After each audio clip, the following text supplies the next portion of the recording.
भाभी, यहाँ पर महीने का खर्चा कैसे चलता है? मेरा मतलब है हर महीने बिजली बिल, किराने का बिल कौन भरता है? देवरानी अंकिता अपनी जेठानी मेघा से बोली। मेघा को अंकिता की यह बात सुनकर थोड़ी हैरानी हुई, क्योंकि अभी अंकिता को शादी किए सिर्फ 10 दिन हुए थे और ऐसे सवाल कर रही थी। फिर भी मेघा ने मुस्कुराते हुए कहा, देवरानी जी, तुम इस घर की नई बहू हो, इसलिए तुम्हें बताना मेरा फर्ज बनता है। मेरी शादी को 15 साल हो गए। जब तक सासू माँ थी तब तक तो मुझे कुछ भी नहीं देखना पड़ता था, मगर हाँ, जब से वो गुजर गई घर का सारा हिसाब किताब मुझे ही देखना पड़ता है।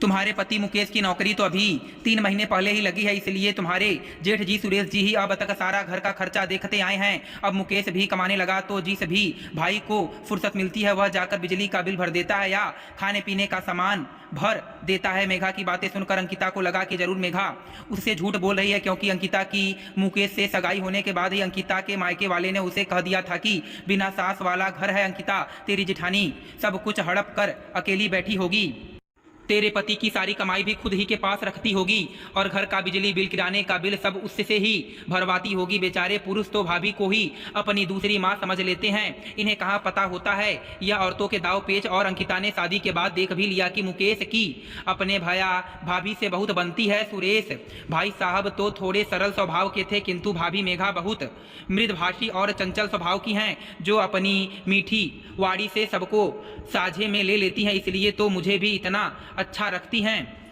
ताकि मेरे पति के पैसे पर यह लोग राज कर सके। वैसे भी मुकेश को भाभी ने अपनी मुट्ठी में कर रखा, इसलिए अब मुझे ही टाइट होना पड़ेगा, वरना मेरे पति के सारे पैसे इसी घर में खर्च हो जाएंगे और हमारी तो कुछ सेविंग ही नहीं होगी। यह सब सोचकर अब अंकिता ने घर में उल्टे सुलटे काम करने शुरू कर दिए। एक दिन मुकेश ऑफिस से लौटते वक्त जलेबी फाफड़े ले आया और लाकर किचन में रख दिया। अंकिता ने बहुत सारे जलेबी फाफड़े निकालकर अपने कमरे में रख लिए।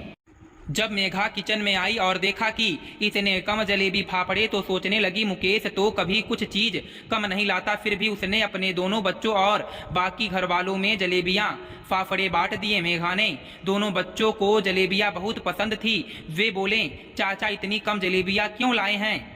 मम्मी अंकिता उनकी बातें सुनकर बोली, अपने पापा को फोन करके बोल दो और जलेबियां ले आएंगे तुम्हारे लिए। जरूरी तो नहीं चाचा जलेबियां लाएं तो ही जलेबियां खाई जाएं। मेघा को अंकिता की यह बात बहुत बुरी लगी, मगर वह बच्चों से बोली, हो सकता है जलेबी वाले के पास जलेबियां कम ही बची हों, चुपचाप जो है वो खा लो। अंकिता बाद में मौका पाकर अपने कमरे में गई और पलंग पर आराम से बैठकर छुपाए हुए जलेबी और फाफड़े खाने लगी और हिसाब लगाने लगी कि अब तक मेघा ने उसके पति मुकेश का कितना पैसा खाया होगा। मेघा अंकिता के कमरे के बाहर से गुजरी तो उसने देखा कि अंकिता जलेबियां खा रही है। अंकिता भी मेघा को देखते ही हड़बड़ा गई और बोली, भाभी यह जलेबियां मुकेश मेरे लिए कमरे में रख गए थे तो सोचा मैं खा लूं। आपके बच्चों को भी मेरी तरह जलेबियां बहुत पसंद है ना? मेघा बोली। अंकिता, जब तुम माँ बनोगी तब तुम्हें पता चलेगा, खैर तुम खा लो जलेबियां, बोलकर मेघा वहां से झट से निकल गई। इस बार जैसे ही महीने के आखिरी में बिजली का बिल आया, अंकिता अपने जेठ सुरेश को बिल थमाते हुए बोली, भैया यह लीजिए बिजली का बिल भर दीजिएगा। मेघा अंकिता की ऐसी हरकतों से हैरान थी और उसे कुछ समझ में आ रहा था कि शायद अंकिता यह सोच रही है कि उसका पति ही घर का खर्च उठा रहा है, जबकि ऐसा कुछ नहीं था। अंकिता की शादी को अभी 1-2 महीने ही हुए थे। वह कुछ ज़्यादा जानती नहीं थी और कुछ भी समझती भी नहीं थी, मगर मेघा कुछ बोलना नहीं चाहती थी, क्योंकि वह नहीं चाहती थी कि लोगों को बोलने का मौका मिले कि देवरानी आई नहीं, कि जेठानी अलग हो गई। करवा चौथ के त्योहार पर मुकेश अंकिता के लिए एक महंगा सोने का मंगलसूत्र लेकर आया था। वहीं सुरेश मेघा को फूलों का गजरा पहना रहा था। यह सब देखकर अंकिता फूली नहीं समा रही थी और सोचने लगी, मैं जानती थी जेठ जी की कमाई कम है, तभी तो यह लोग मेरे पति से घर का सारा खर्च निकलवाते हैं। खुद तो 4 लोग हैं और हम सिर्फ 2 लोग। खैर मैं तो बहुत किस्मत वाली हूँ जो मुझे ऐसा पति मिला। इसी तरह अंकिता के जन्मदिन पर मुकेश अंकिता को बाहर डिनर कराने ले गया। अंकिता सोचने लगी, सुरेश भैया मेघा भाभी को कभी बाहर खाना खिलाने नहीं ले जाते, मैं नसीब वाली हूँ। थोड़े दिनों बाद अंकिता ने देखा कि मेघा के जन्मदिन पर सुरेश भैया मोतीचूर के लड्डू लाए थे, क्योंकि मेघा को वो लड्डू बहुत पसंद थे। अंकिता फिर से मन ही मन सोचने लगी, जितनी औकात होगी इंसान उतना ही तो दे सकता है ना। देखते देखते 1 साल गुजर गया। आज मुकेश और अंकिता की शादी को 1 साल बीत गया था। मुकेश ने एनिवर्सरी पर अपनी पत्नी अंकिता को एक खूबसूरत सोने का हार और एक महंगी साड़ी गिफ्ट दी। मुकेश ऐसी 2 साड़ियां लाया था, एक अपनी भाभी के लिए और एक अपनी पत्नी के लिए। अंकिता इतराते हुए बोली, यह लीजिए भाभी, आपने तो कभी इतनी महंगी साड़ी पहनी नहीं होगी। वैसे भी भैया की इतनी औकात कहाँ। मेरा पति आपके लिए भी कुछ अच्छा पहनो। अपने पति के लिए ऐसी बातें सुनकर मेघा का खून खौल गया। मुकेश भी हक्का बक्का रह गया। दूसरी तरफ सुरेश भी अंकिता की सारी बातें सुन चुका था। उसे भी बहुत गुस्सा आ रहा था। मुकेश बोला, अंकिता तुम्हारी हिम्मत कैसी हुई भैया भाभी के बारे में ऐसी बातें करने की, समझ क्या रखा है तुमने। अंकिता बोली, तुम्हें तो भाभी ने अपने पल्लू से बांध रखा है मुकेश, और सारे घर का खर्च उठवाती हैं तुमसे।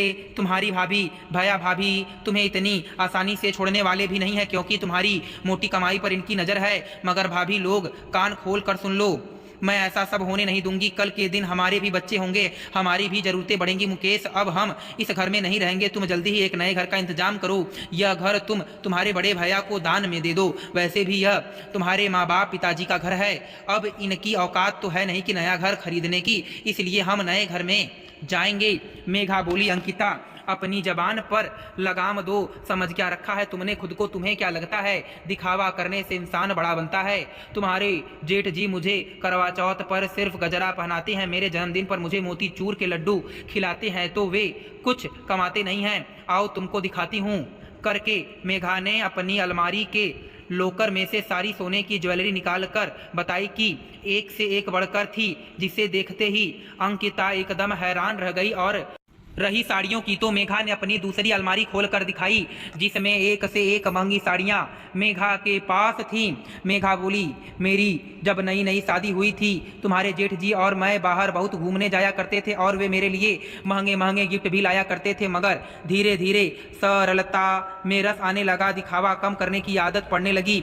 अभी तुम्हारे वही दिन चल रहे हैं। नई नई शादी में पति पत्नी में एक अलग ही हर्षोल्लास होता है। मुकेश बोला, अंकिता मुझे तो सिर्फ 3 महीने हुए हैं जॉब पर लगे, वह भी मैं तो सिर्फ इंजीनियर हूं, और भैया अपनी कंपनी में मैनेजर की पोस्ट पर हैं। वह मुझसे तकरीबन 1 लाख रुपए ज़्यादा कमाते हैं। मेघा बोली, अंकिता क्या कह रही थी तुम कि तुम्हारे गरीब भैया की औकात नहीं ना नया घर लेने की। शायद तुम्हें पता नहीं, जिस आलीशान घर में तुम खड़ी हो, यह तुम्हारे भैया की मेहनत की कमाई का ही घर है, और यह घर मेरे ही नाम पर है। मुकेश बोला, अंकिता माँ पिताजी के हाथ का कुछ भी नहीं था हमारे पास, यह सब मेरे भैया की कमाई का ही है। मगर भाभी ने हमें कभी यह एहसास नहीं होने दिया था कि भैया ही ज़्यादा कमाती हैं, या भैया ही इस घर का पूरा खर्च उठाते हैं, या तुमने ज़रूर 1 साल में इस घर में एकजुट रहने वाले परिवार में फूट डाल दी। मेघा बोली, मुकेश अब मैं तुम्हारी पत्नी के साथ इस घर में नहीं रह पाऊंगी, तुम लोग रहने का अपना अलग से इंतजाम कर लेना। अंकिता यह सब सुनकर हैरान थी, और वह अपनी ही कही बातों में फंस चुकी थी। मेघा के जेवर और साड़ियां देखकर वैसे ही उसका दिमाग खराब हो चुका था, और उसे जैसे ही पता चला कि यह घर भी उसकी जेठानी के नाम पर है, उसकी हालत ऐसी थी मानो काटो तो खून नहीं। उसके पास अब चुप रहने के अलावा और कोई चारा नहीं था। दोस्तों, कभी कभी कुछ लोग नादानियों में यह समझ नहीं पाते कि वो लोग संयुक्त परिवार तोड़कर अपने ही पैरों पर खुद कुल्हाड़ी मार रहे हैं। दोस्तों, मैं उम्मीद करता हूँ कि आपको यह कहानी पसंद आई होगी। फिर मिलेंगे आपसे अगली कहानी में। आप सभी का धन्यवाद।